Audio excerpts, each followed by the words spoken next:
Se você é uma daquelas pessoas que já se perguntou por que na igreja se fala tanto em santidade e poucas pessoas vivem de fato em santidade, essa lição de hoje é para você.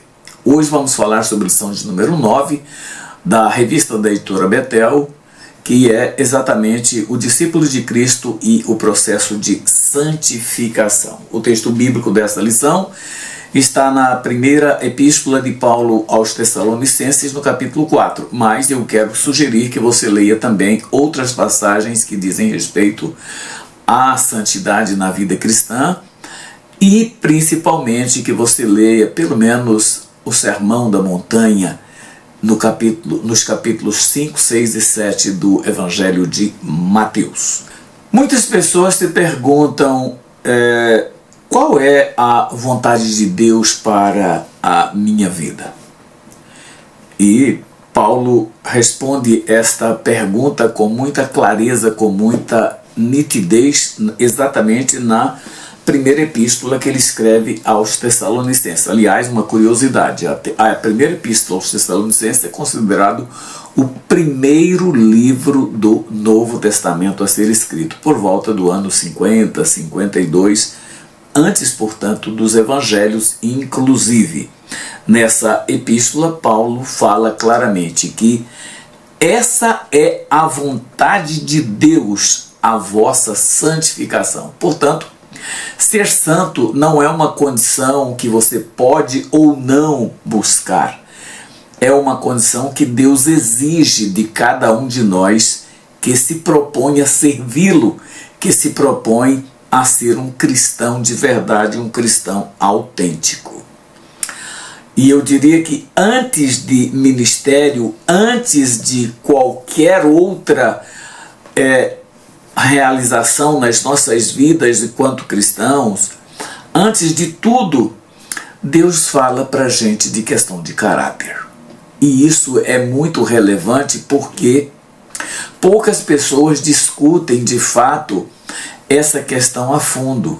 Ficamos quase sempre na superficialidade, ficamos quase sempre no quase.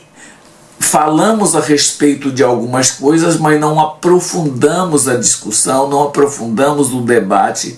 Portanto, santificação não é uma sugestão devocional, é direção divina.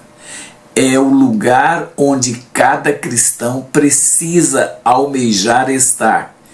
É a condição que cada cristão precisa desejar viver claramente. Santificação não é conselho para um grupo seleto, não é para obreiros, não é para grupos tal e tal. A santificação, ela é um chamado universal para todos os cristãos. Veja só, o escritor aos Hebreus, ele diz no capítulo 12 que sem santificação ninguém verá o Senhor. E olha, aqui há uma situação bem interessante, porque ninguém verá pode ser tanto no presente quanto no futuro. Sem santificação você não pode ver a Deus, porque Deus não se aproxima daquele cuja vida é corrompida pelo pecado, é marcada pelo pecado. A Bíblia diz que Deus não ouve a pecadores, mas se alguém é temente a ele, a esse ele ouve. E ainda tem uma dimensão pior, mais grave, que é você não verá a Deus na eternidade, por exemplo. Então veja que ser santo, a condição de santidade na vida cristã, é algo muito, mas muito relevante. Agora, isso não é uma ameaça emocional. Isso não é dito para que você fique angustiado ou preocupado. Isso é um princípio espiritual. Se desejamos a presença de Deus, devemos viver segundo a vontade dele. E qual é a vontade de Deus para as nossas vidas? É a nossa santificação. Foi o que disse Paulo aos Tessalonicenses. Portanto, nós precisamos almejar, buscar, lutar por conseguir, porque ninguém consegue ser santo de forma natural, automática, levando a vida do tipo no vai da valsa, no laissez-faire, porque isso não é verdade. Para você atingir uma condição de santidade, você precisa de muito esforço, muito empenho, muito zelo, muita dedicação. A santidade é mais uma identidade, eu diria, do que uma performance. Nós devemos nos caracterizar por uma vida de santidade. A Bíblia, por exemplo, não ensina que buscamos santidade para parecer espirituais, mas ela nos ensina que devemos viver em santidade porque somos santos. Pedro nos chama de nação santa. Portanto, a santidade ela é muito mais tratada na Bíblia, ela é muito mais orientada, ela é muito mais requerida na Bíblia do que nós pensamos muitas vezes. Às vezes nós levamos a vida de qualquer jeito pensando que a condição de ser santo é uma opção e não é. Às vezes nós achamos que santidade é só para aqueles que estão investidos de cargos, de posições na igreja, mas não. A santificação ela começa em nossas intenções, mas ela se manifesta no nosso comportamento diário. Santidade, portanto, não é teoria na vida cristã, é prática. Eu não posso dizer que sou santo e levo uma vida de qualquer jeito. Eu não posso almejar santidade se ao mesmo tempo eu não abrir mão daquilo que me impede de alcançar uma vida de santidade.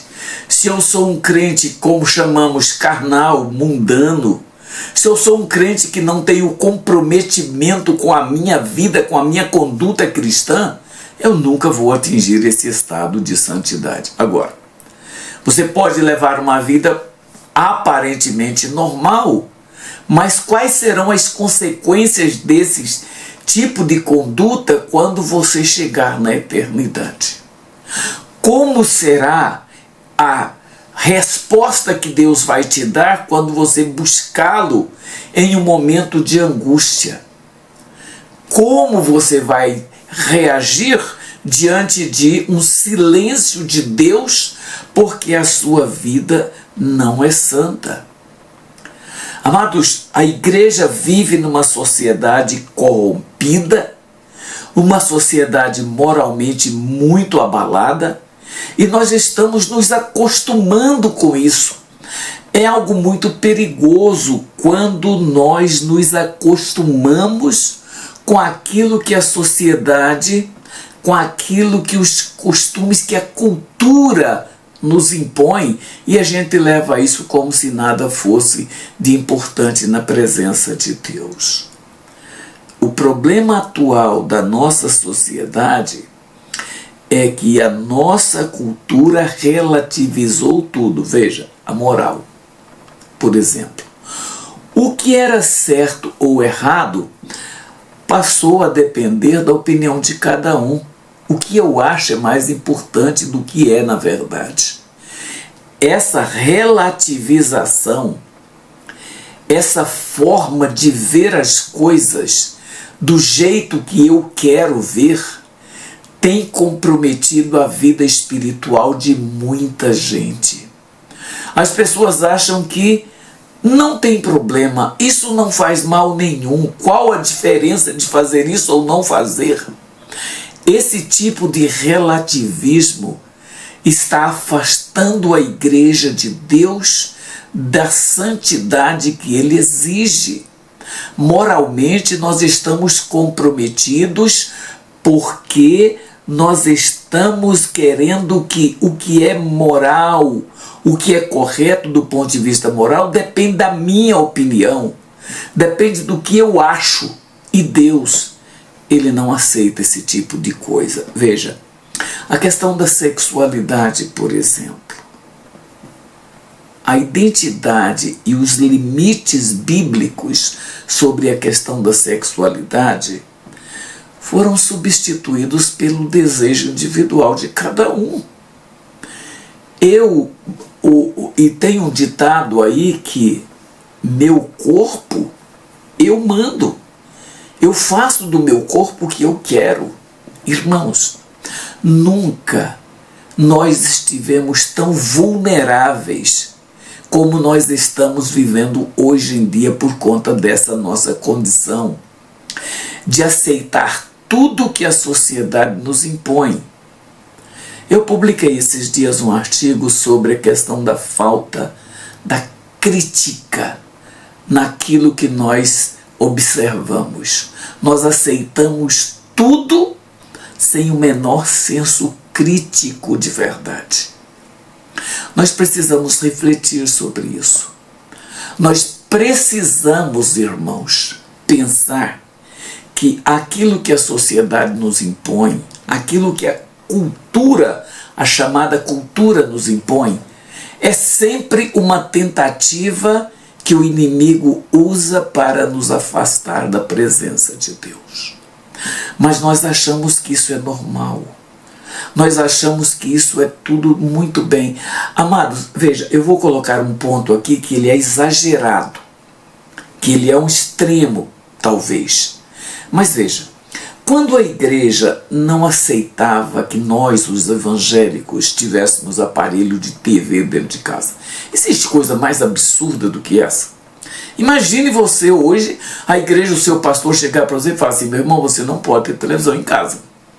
Ou, eu vou colocar uma coisa mais atual, se o seu pastor chegasse e falasse: meu irmão, você não pode ter um PC em sua casa, você não pode ter um notebook, você não pode ter redes sociais instaladas no seu aparelho de celular, nós simplesmente iríamos dizer que ele está maluco, que isso não é um absurdo, que jamais você vai fazer uma coisa dessas. Mas veja, quando nós quebramos as barreiras do possível, do que pode, do que não pode, quando nós ultrapassamos essas barreiras, nós cedemos terreno. Quando nos anos 80 a televisão entrou nos lares evangélicos, nós mudamos a nossa conduta. Não porque a televisão fosse ruim ou fosse má em si mesma, mas porque nós não soubemos utilizar. Hoje, nós estamos vivendo uma fase de avanço científico e tecnológico nunca experimentado na sociedade. E da mesma forma que nós não soubemos utilizar a televisão na década de 80 do século passado, que está com 40 anos, 50 anos, nós hoje não estamos sabendo utilizar redes sociais, não estamos sabendo utilizar essa parafernália que nós temos hoje à nossa disposição. E o que tem acontecido? O que é a verdade, por exemplo?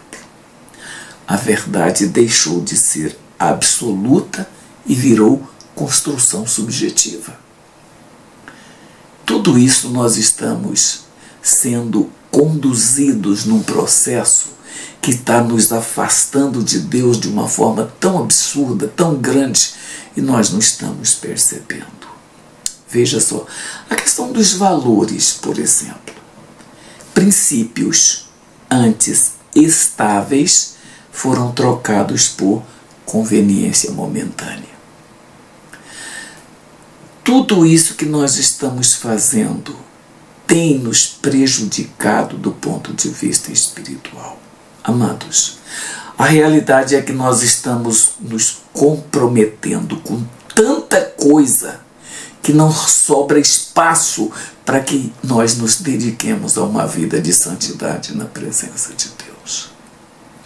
Existe tanta coisa que nos seduz que a Bíblia, a palavra de Deus que deveríamos amar e estudar acima de qualquer coisa, está hoje relegada a alguns momentos das nossas vidas. A maioria das pessoas sequer hoje levam a Bíblia quando vão a um culto na igreja. A maioria das pessoas sequer pegam a Bíblia durante a semana para o estudo de um capítulo de modo sistemático. O que isso está fazendo? nós estamos nos afastando daquilo que é a vontade de Deus. O que antes era vergonha, agora virou entretenimento. O que era errado, agora é tudo relativo. Depende do ponto de vista de cada um. Depende do gosto de cada um. O que antes era pecado, hoje virou conteúdo de rede social. Qual o problema? Você já pensou se você fosse proibido de acessar as redes sociais? Já imaginou? Mas hoje nós estamos sendo induzidos, levados a cometer tudo aquilo que as Escrituras condenam, porque estamos envolvidos com tudo isso e nos afastamos das Escrituras. Pensa, nós somos hoje um percentual de menos de 30% que estuda a Bíblia dentro das igrejas. Nós somos hoje um grupo de menos de 30% que oramos regularmente. Então imagina onde nós vamos chegar na marcha que hoje nós estamos. E o perigo não é só o mundo mudar. O perigo é a igreja se adaptar a isso tudo de modo silencioso. Pastores, líderes que deveriam estar ocupados com isso, envolvidos nesse processo de ajudar a igreja a atingir uma maturidade cristã, estão também sendo levados por esses mesmos processos. Há pastores que hoje já não oram mais para preparar uma mensagem bíblica. Ele acessa a inteligência artificial. Eu mesmo tenho no meu computador aqui em casa 3 canais de inteligência artificial disponíveis que eu posso usar a meu critério do jeito que eu precisar. Nada contra a inteligência artificial, muito pelo contrário, eu acho que é uma ferramenta muito útil, embora muita gente conteste, critique e acha que isso é coisa que não é bom para os cristãos. Eu discordo, eu acho que é muito bom, desde que você saiba usar. Amados, tem uma frase muito simples na vida que dizem que a diferença entre o remédio e o veneno é a dose.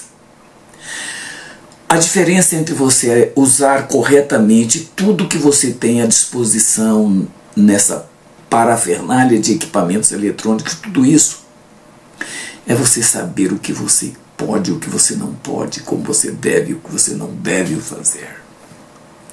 Mas hoje tem muitos pastores que antes de se ajoelhar para pedir a Deus que mostre para ele o que pregar e como pregar, ele acessa a inteligência artificial, coloca um tema, sugere uma estrutura e o esboço sai pronto para ele em menos de 10 segundos.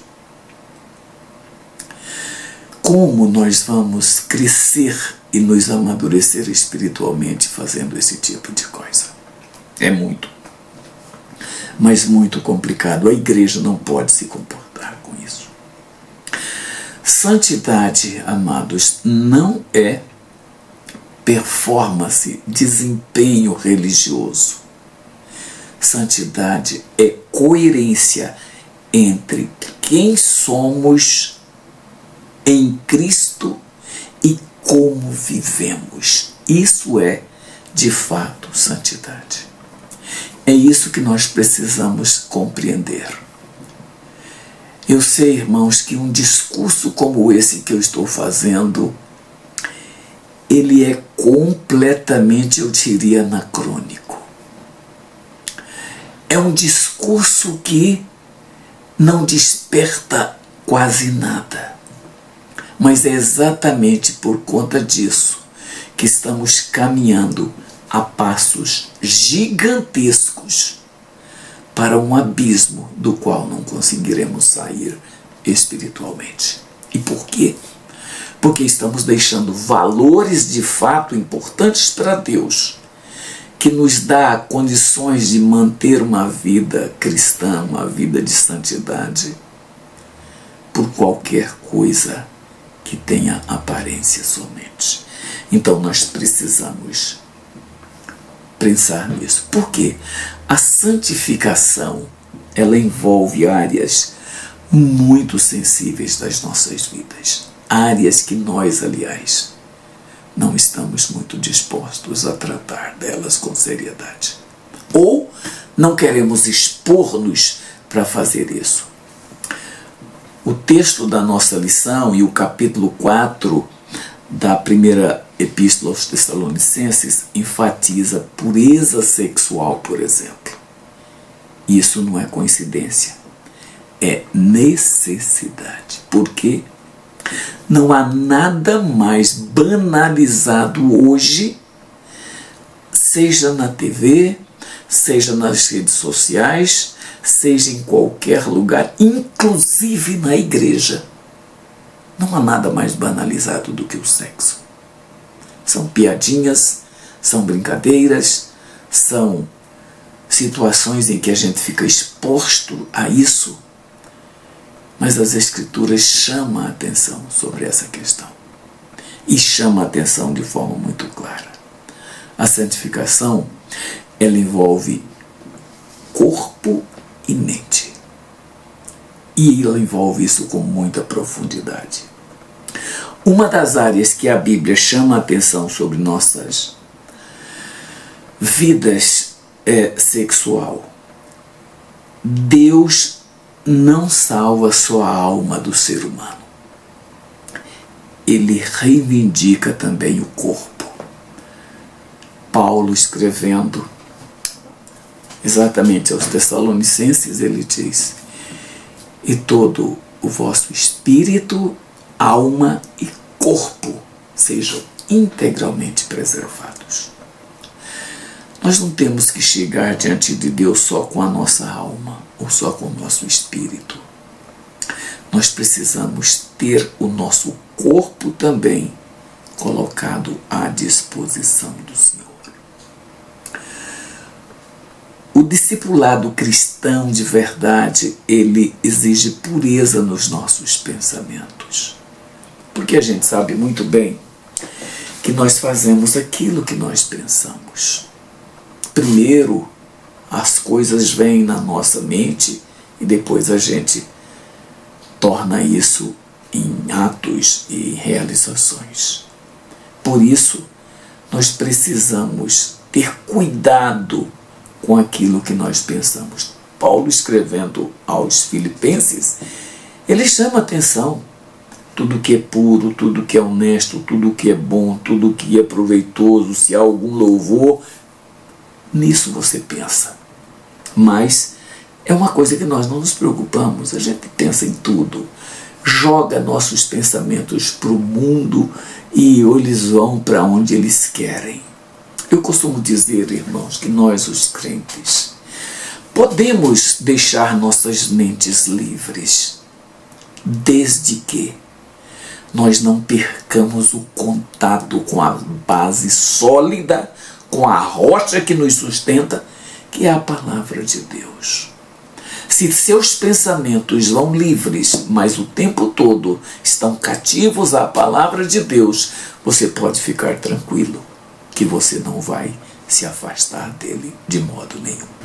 Uma outra área interessante que nós precisamos ter muito cuidado são os nossos desejos. Porque no fim das contas o que desejamos acaba ditando a maneira como nós vamos agir.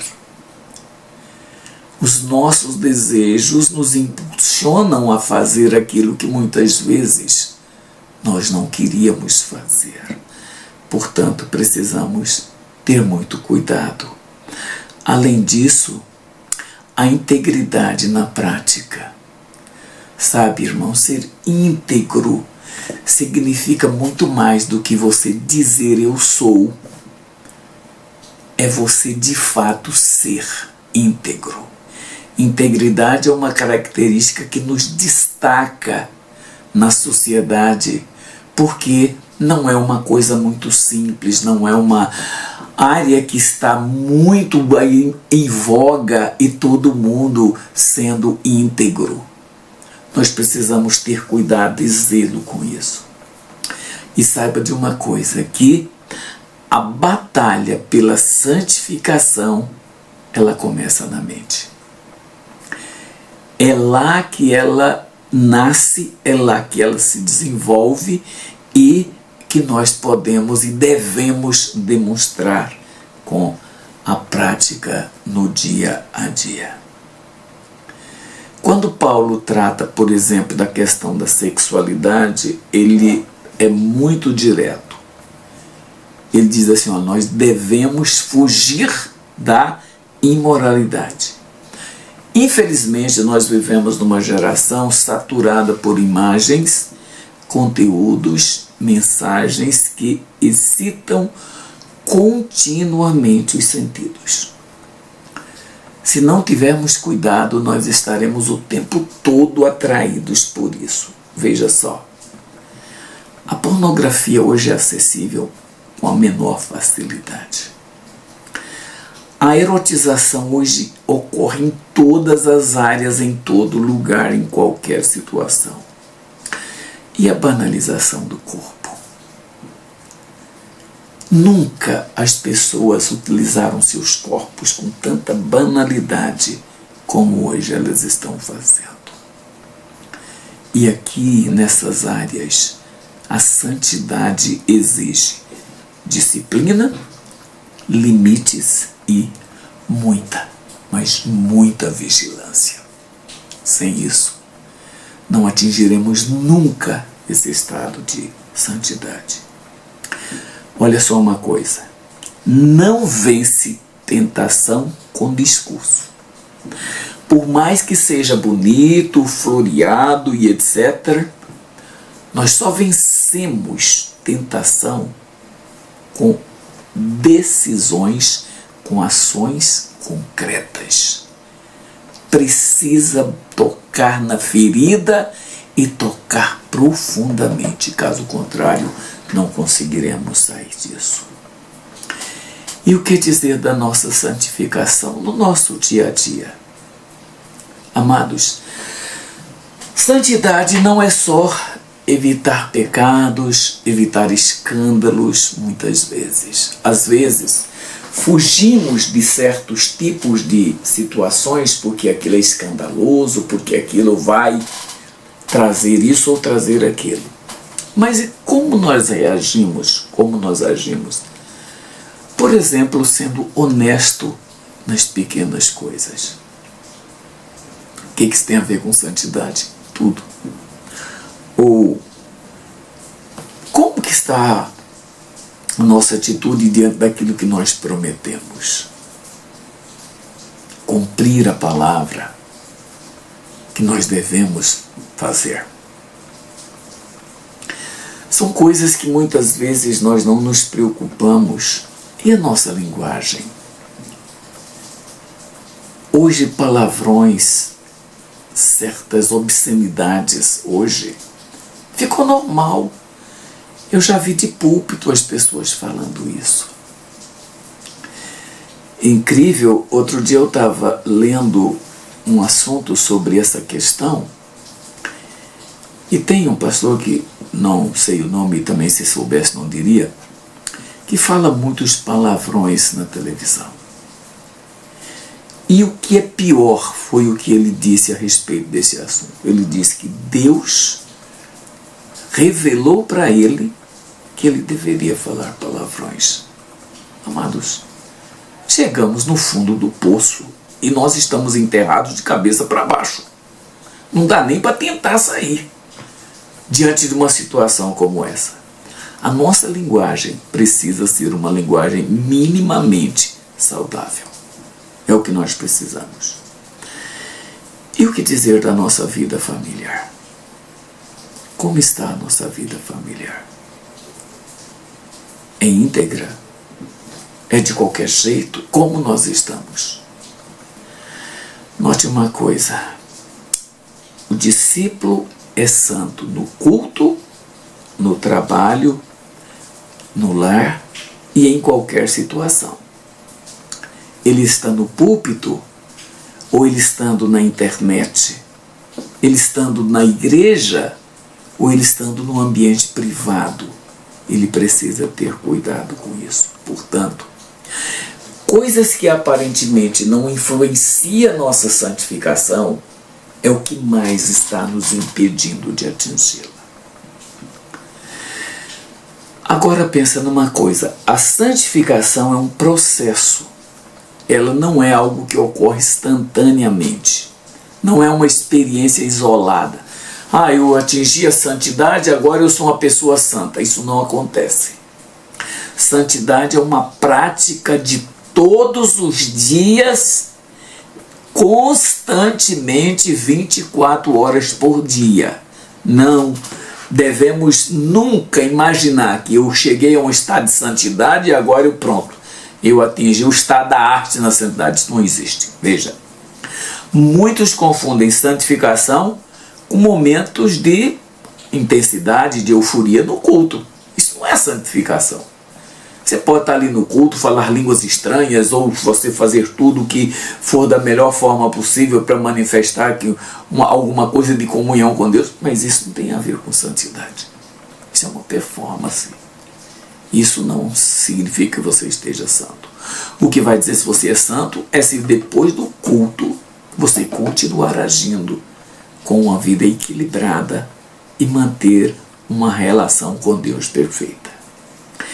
Experiência espiritual não substitui transformação de caráter. Às vezes as pessoas têm uma grande experiência com Deus, mas o caráter continua comprometido, continua corrompido. A conduta depõe contra tudo aquilo que aquela experiência trouxe. Santificação é uma caminhada diária que nós não temos como fazê-la em parte. Do momento em que você se levanta até a hora que você se deita, você está numa condição que você deve mostrar sua santidade. Dentro da sua casa, no ambiente de trabalho, na rua quando você está dirigindo, ou em qualquer espaço que você frequenta, na sua faculdade, na sua escola, em qualquer lugar. Santidade é uma condição que você deve evidenciar diariamente. É uma caminhada que você desenvolve na presença de Deus. Por quê? Nós temos à nossa disposição a presença do Pai, do Filho e do Espírito Santo para nos ajudar nesse processo. Então nós podemos conseguir, nós podemos atingir isso. A santificação é um processo progressivo. Na medida que eu me envolvo, na medida que eu me entrego, na medida que eu me comprometo, a minha vida de santidade vai sendo solidificada, ela vai sendo estabelecida. Não significa, por outro lado, perfeição, e muito menos perfeição instantânea, mas é um progresso contínuo. Aqui, enquanto eu e você estivermos aqui vivendo dentro deste invólucro de carne que nós temos, nós nunca seremos santos na nossa totalidade. Mas podemos continuar crescendo. Podemos continuar melhorando a nossa condição. O discípulo que busca a santificação não é aquele que nunca erra. Não é aquele que nunca peca. Enquanto estivermos aqui, estaremos sujeitos ao pecado, ao erro. Mas agora, aquele que busca a santificação, ele não permanece em pecado. Como disse o apóstolo João, aquele que é nascido de Deus, ele não tem prazer no pecado. Ele pode pecar circunstancialmente, mas ele se levanta e prossegue na sua caminhada com toda certeza. Isso é muito importante. Agora, o que está impedindo, portanto, além de tudo isso que eu acabei de falar, a igreja de crescer em santidade? Nós poderíamos aqui apontar inúmeras situações, mas eu quero apenas abordar algumas questões que eu acho mais relevantes. Primeiro, nós precisamos perguntar e responder com honestidade. Primeira coisa que nós precisamos fazer é fazer esse propósito de ter uma conduta honesta diante de Deus. E a primeira coisa que a gente deve perguntar é o seguinte: a nossa vida devocional, ela é profunda ou superficial? Quanto tempo investimos na nossa vida devocional? Quanto tempo gastamos procurando melhorar a nossa relação com Deus? Uma segunda pergunta que eu acho que precisamos responder é: existe arrependimento genuíno quando pecamos, ou nós apresentamos justificativas bem elaboradas? Pecamos, mas sempre tem o porquê. Erramos, mas sempre tem o motivo que foi mais forte. Estava acima da nossa vontade, da nossa capacidade. A gente precisa pensar nisso. Nós somos disciplinados espiritualmente ou vivemos por impulso? Agora eu vou, depois volta. Agora eu vou, depois morre de novo. Como é a sua vida espiritual diante de Deus? E uma coisa que precisamos responder: é a cultura digital ou a Bíblia que governa os nossos valores? O que nós levamos em consideração para tomar certas decisões referente à nossa vida espiritual, à nossa vida moral, à nossa vida em áreas que são muito reservadas, que só são nossas? Como nós fazemos isso? Nós oramos honestamente a Deus como nos ensina, por exemplo, segundo Crônicas 7,14.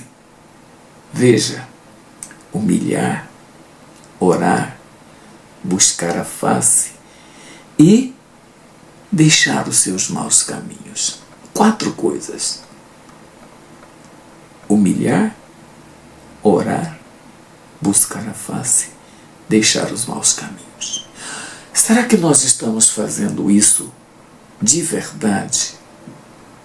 Ou sequer oramos e nos fechamos em nós mesmos? Sabe, uma coisa dessas 4 exigências da oração aqui, de nos aproximarmos de Deus, é quando ele fala assim que nós devemos buscar a sua face. Porque humilhar até que é mais fácil da gente entender, orar, deixar os pecados, mas e buscar a face do Senhor, o que significa? Irmãos, da forma mais simples, buscar a face do Senhor é desejar a presença, o favor, a comunhão com Deus acima de qualquer benefício que Ele possa nos conceder. Isso é buscar a face do Senhor. Desejar a presença, o favor e a comunhão com Deus acima de qualquer coisa. Veja só. Sem confrontar essas áreas, não há crescimento espiritual de verdade.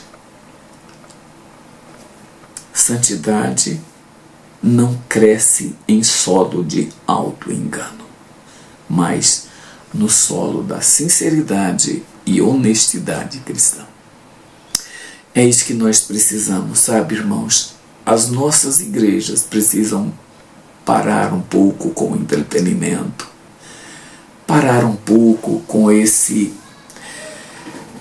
essa coisa de triunfalismo que nós estamos hoje vivendo dentro das nossas igrejas e refletir sobre o que precisamos fazer para ter uma conduta que de fato agrade a Deus. O Deus que nos salvou é o mesmo que nos chama a viver de forma diferente. E nós precisamos refletir nisso.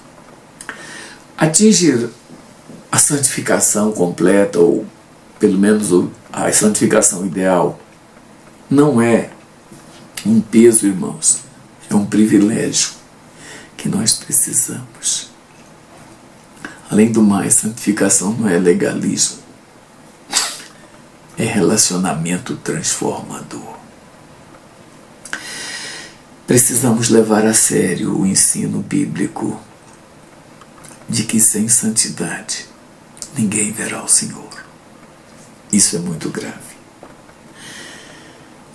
E eu quero encerrar esse vídeo com apenas algumas aplicações que eu quero chamar a sua atenção. A primeira delas: faça um autoexame de sua vida esta semana que passou. Há áreas que você normalizou e que Deus está pedindo mudanças. Pensa sobre isso.